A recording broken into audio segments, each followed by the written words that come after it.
We will again do a simple proof of Walras law in one another way. So you should know both of them. There are I goods, let's say. There are I goods in the market, and I could be one, two, three, and so on to I goods in the market, right? There are J individuals.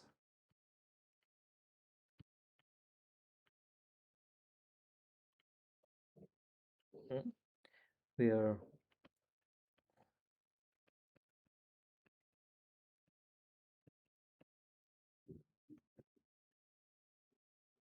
and so on to J, right? Price of all goods is given by P1, P2, P3, and so on to Pi. So price vector is there are I goods, so it is P1, P2, P3, and so on to Pi, right? Okay. SIJP is is the quantity of the ith good which the jth individual is willing to sell, right? Is the quantity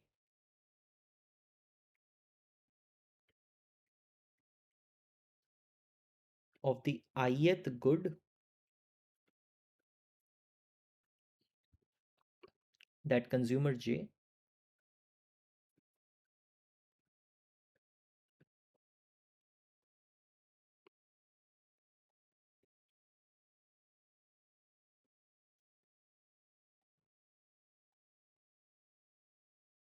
is willing to sell, right?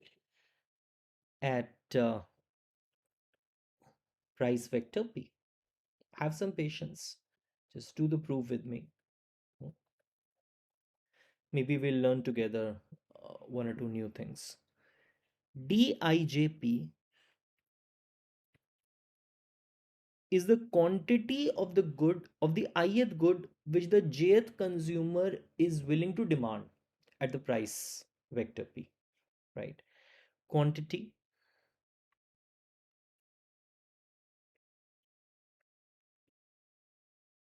of the ith good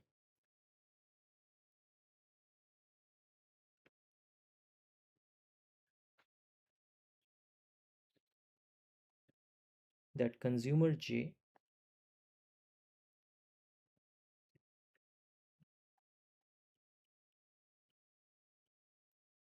is willing to buy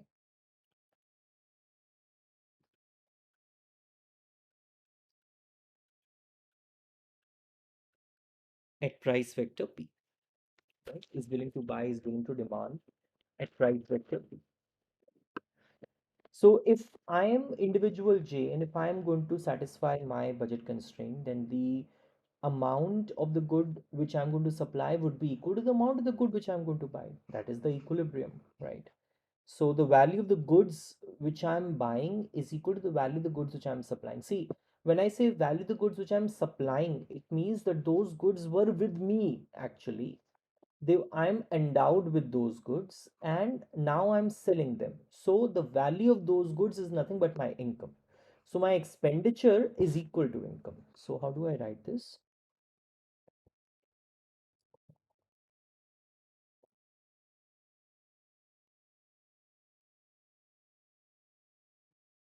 If each individual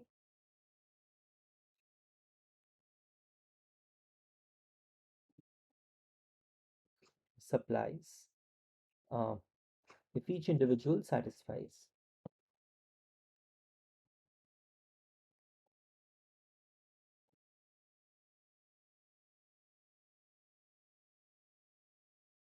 his budget constraint,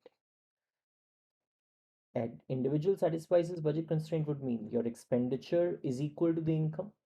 What is your income? Income is the value of your endowment. What is your endowment? Your endowment is the goods which you are supplying. So that is the only thing which you can supply, right? So if that is the case, if each individual is going to satisfy the budget constraint, then the value of the goods is going to be equal to the value, or sorry, value of the goods sold is going to be equal to the value of the goods bought, right? So value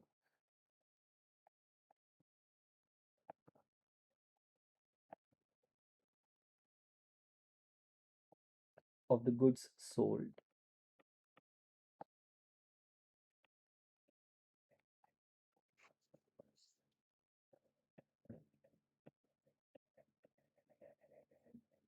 equals value of the goods bought. So for me, I'm going to satisfy my budget constraint. You will also satisfy your budget constraint. Somebody else will also satisfy his budget constraint. So in total, I mean, in total, the demand would be equal to the supply, because for all of us, expenditure is equal to income. So in total, demand would also be equal to the supply, right? Then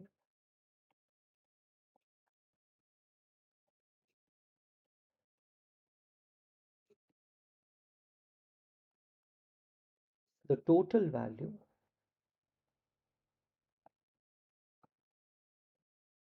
of all sales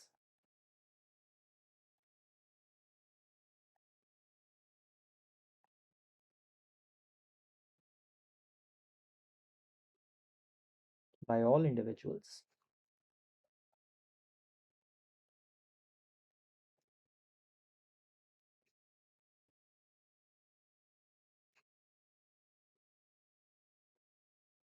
equals the total value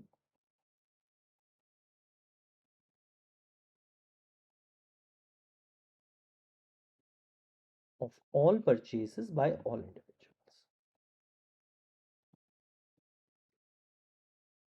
By all individuals, right?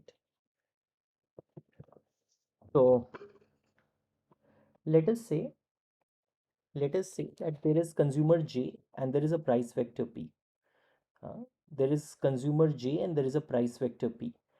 So it means what? That is, the price vector P means P1, P2, P3, and so on to Pj. Fine. So let us say I am the jth consumer. What is the supply of good 1 by me? Sij. What is the supply of good 2 by me? S2j. What is the supply of good I by me? Sij. Right?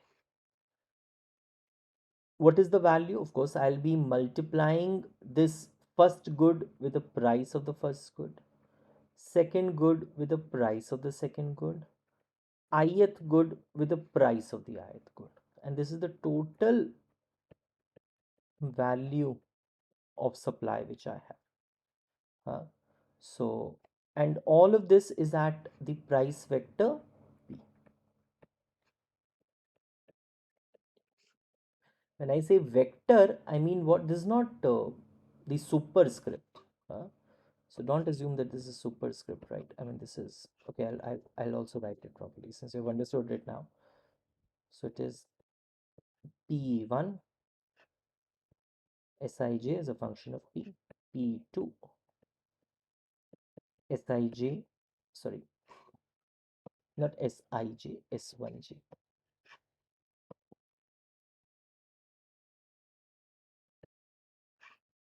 This is S2j is a function of P. So to Pi Sij is a function of P. Fair enough? Okay. What is it that I'm going to demand? So I am individual J.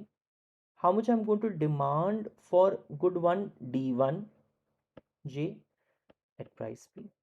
How much I'm going to demand for good 2 D2 J at price P?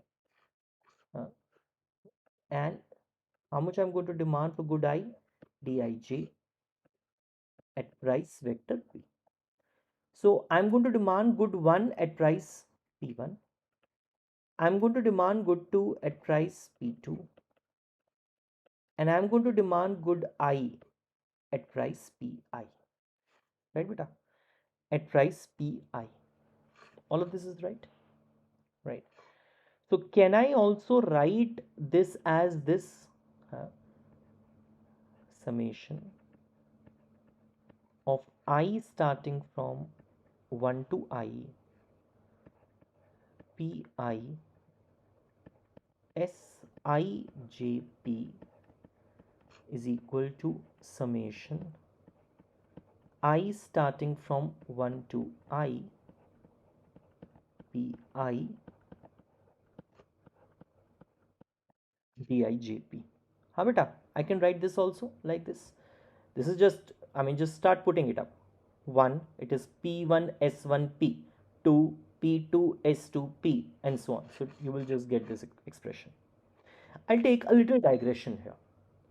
I want to talk about the double summation because I'm going to use double summation now.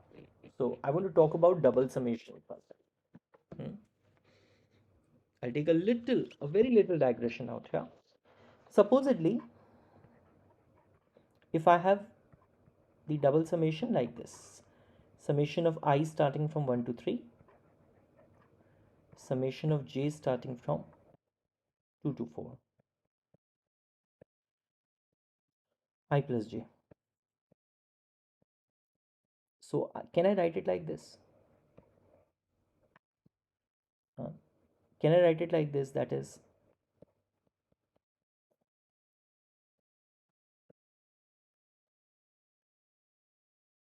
I plus j. Hmm. Can I again write it like this?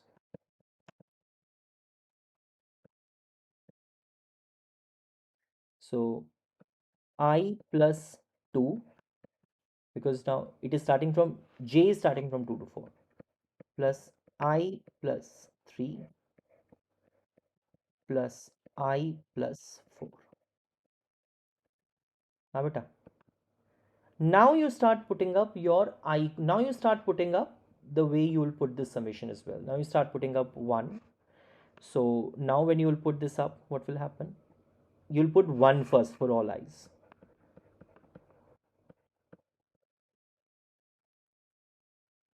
I'm sorry I'm doing this, but I just thought this will be little helpful like this.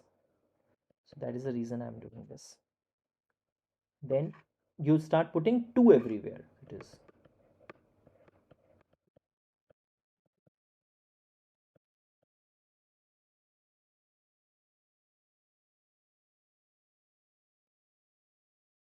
then you start putting 3 everywhere wherever I is.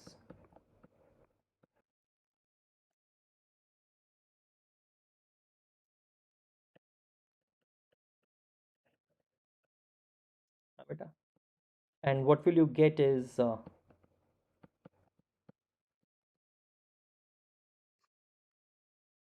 this is just an example. This is just an example. Uh, Now just think about it. This you have done only for the jth consumer, only for one particular consumer. This is, if you just read it carefully, this guy. For one individual, value of all goods equals the value of all goods sold equals the value of all goods bought. This guy is for the jth individual. He can buy jth individual. He can buy capital I goods. So this is for only one individual. Now you have to do it for all individuals. So you will sum all this for all j individuals. You will sum all this for all j individuals. So but you just need to be little patient. Sometimes such kind of a proof is given in the book, so you should know how to read it. Uh, and maybe you can use this proof or the other proof which I did yesterday. Uh, so, so these are given in books. So you should know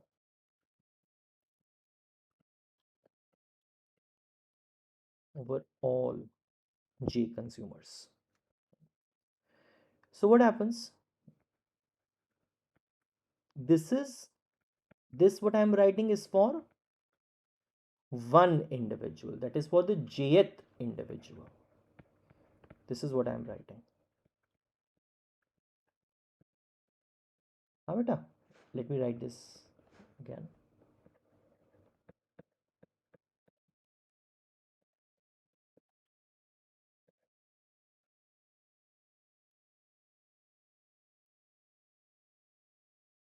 Hmm? Now what we'll do is we will sum this over for j individuals.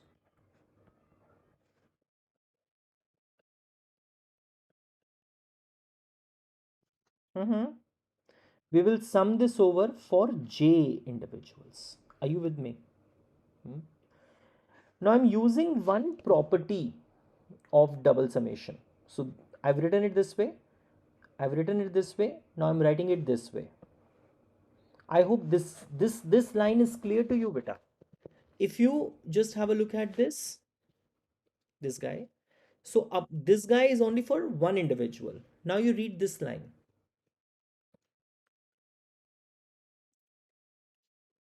Then the total value of all sales by all individual equals the total value of all purchases by all individuals. This is this line for all individuals. Now I'm using one property. Just see how I'm going to distribute this.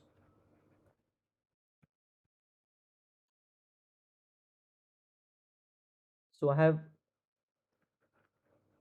distributed this double summation this way.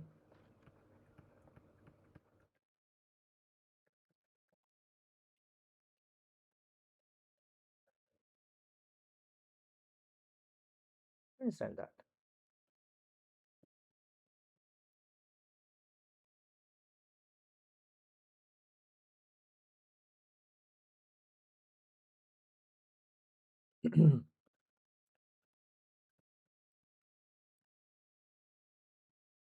Huh? I'm again going to take up one digression with that, just to make you understand what I did. So this is not a proof, but an example. So there's one property of double summation.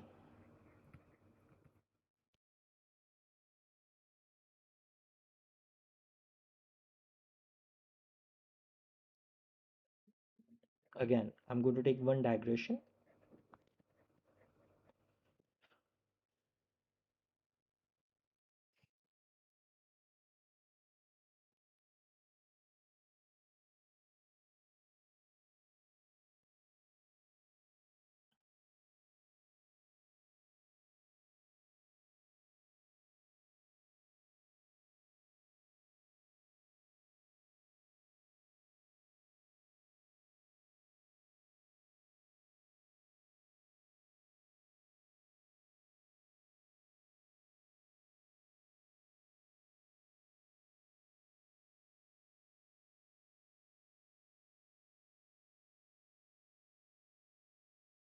You just look at it.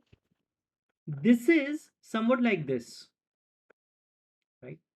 But here I have uh, distributed this way. What do you mean by this? Just take up an example.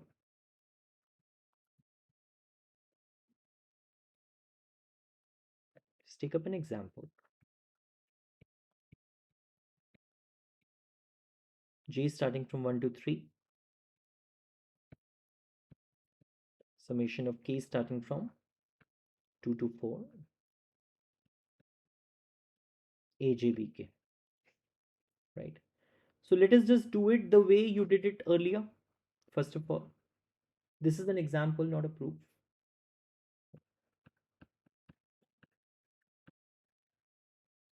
So what I'll do is I'll open up this with k equals to 2 to 4, right? And j is here like this. So this aj is intact, and this is wherever k is, I'm starting from 2 to 4.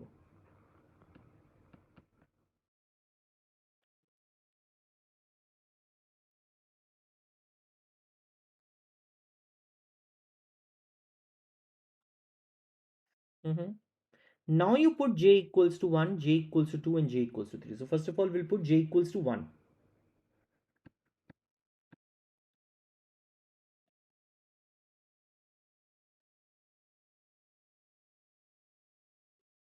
Hmm? Now you put j equals to 2.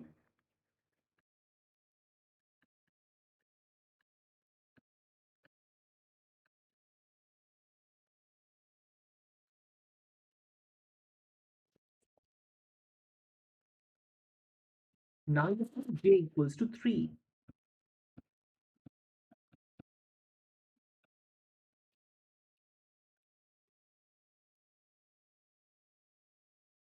हाँ बेटा. So this is this side. Now we'll do the same thing here. So can I write it like this? J is starting from 1 to 3. AJ. K is starting from 2 to 4. BK. So when you put this, what will you get? A1 plus A2 plus A3. What about this summation? B2 plus B3 plus B4. Right? So what will you have when you will open this up? A1 B2 plus A1 B3 plus A1 B4 plus A2 B2 plus A2 B3 plus A2 B4 plus A3 B2 plus A3 B3 plus A3. Right? What has happened is this. uh, so you can use this way or this way. So I have distributed it in this way. I can write like this. Hmm? I can write like this. So can I just copy this?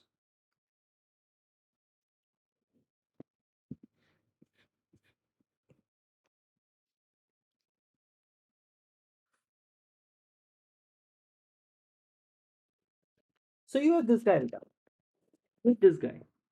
Hmm. Now, if you come back like this, uh, your j starting from 1 to j for all individuals. This is for all individuals. So can I write it like this?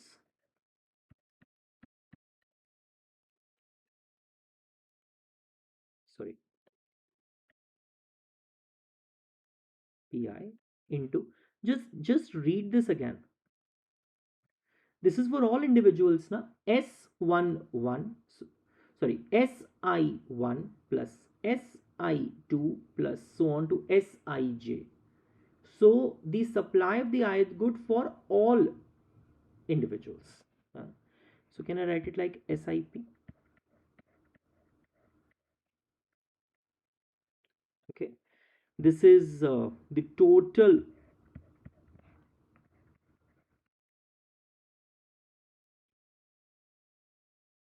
quantity of good I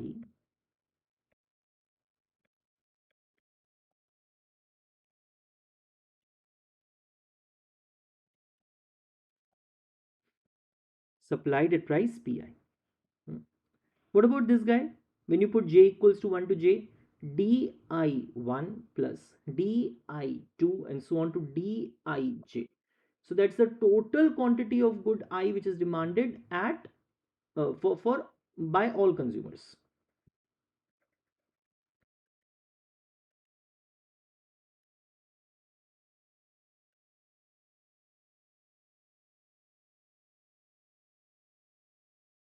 Mhm.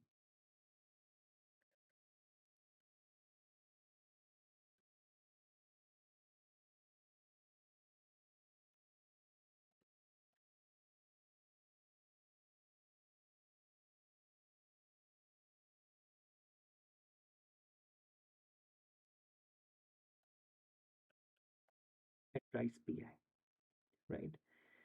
So it means what? This is the total value of supply. This is the total value of demand. So you mean what? You mean that at any price vector P, the value of the total sales, beta, what is this? This entire thing together? Value of total sales would be equal to, what is this?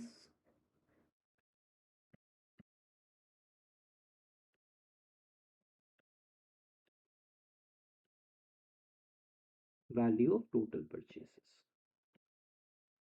Value of total.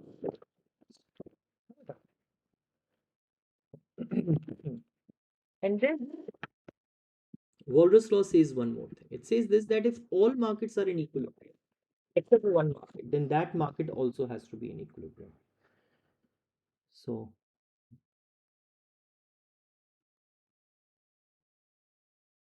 if all markets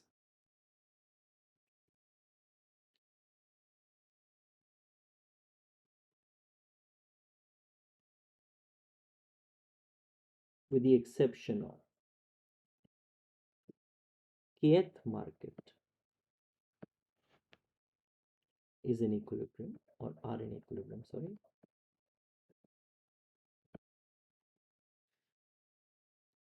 means supply is equal to demand. Let's say that is equal to qi star. This is what the supply is and this is what the demand is for all I goods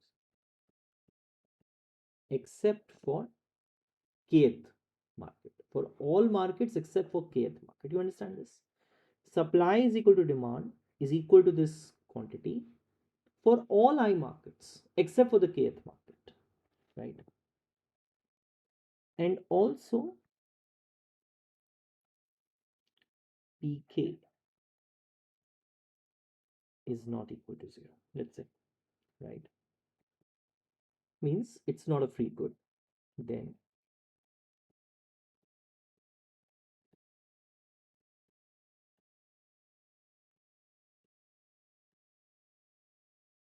we must also have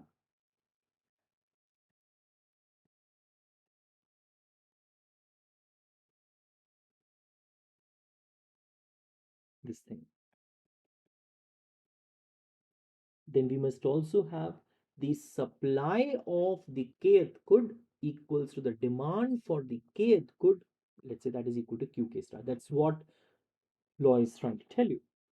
Beta, from the proof which you have done,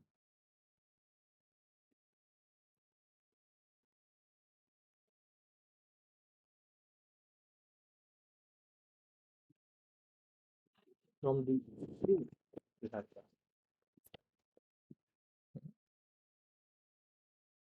This is true, na? This guy? This you have already written? Hmm? This you have already written. So I can write this again. That is summation of I starting from 1 to capital I, pi SIP, that is value of sales, uh, is equal to summation of I starting from 1 to I,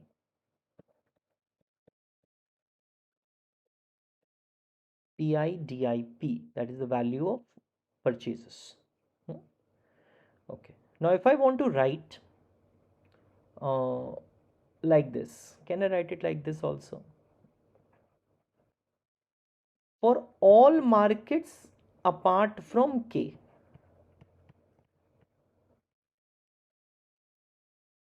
this is the value of sales plus kth market also.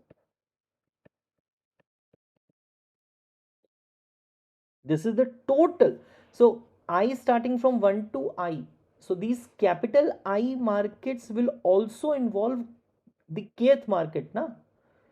So what you are saying is that all markets apart from capital I, sorry, apart from K plus kth market is what the total capital I markets.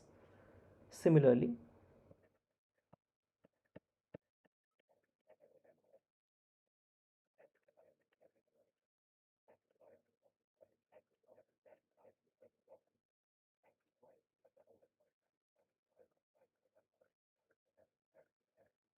DKDKP, right? I not equal to K, PIDIP plus PKDKP. That is your beta. Just think of like this. All of this involves capital I, all markets together. This involves all markets apart from capital I. Let's say this is I minus one market, and this one market is the kth market, and this is the last market which you have. When this is holding, this also has to hold. है ना? Okay. What is it that you have written initially? You have said that SIP is equal to DIP equals to QI star for all I markets apart from kth market. So in place of SIP, I can write Q star or QI star. In place of DIP, I can write QI star. I can write like this. So it means that I can write like this.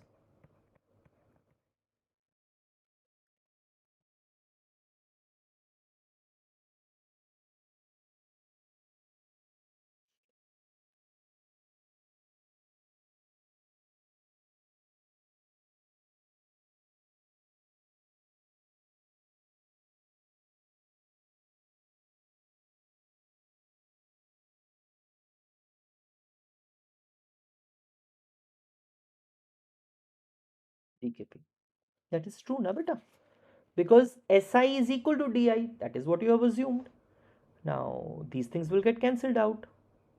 है ना? What is left out?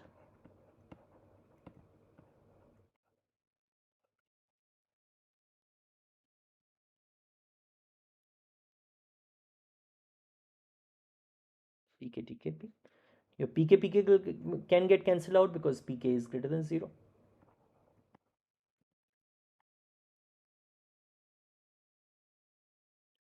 And this means what? That the kth market is also in equilibrium. That the kth market is also in equilibrium. So it was a little involved proof, right? And so, but it's a beautiful proof. uh, it's a beautiful proof, and I'm sure you guys would have learned something from this. So, chale, thank you, beta.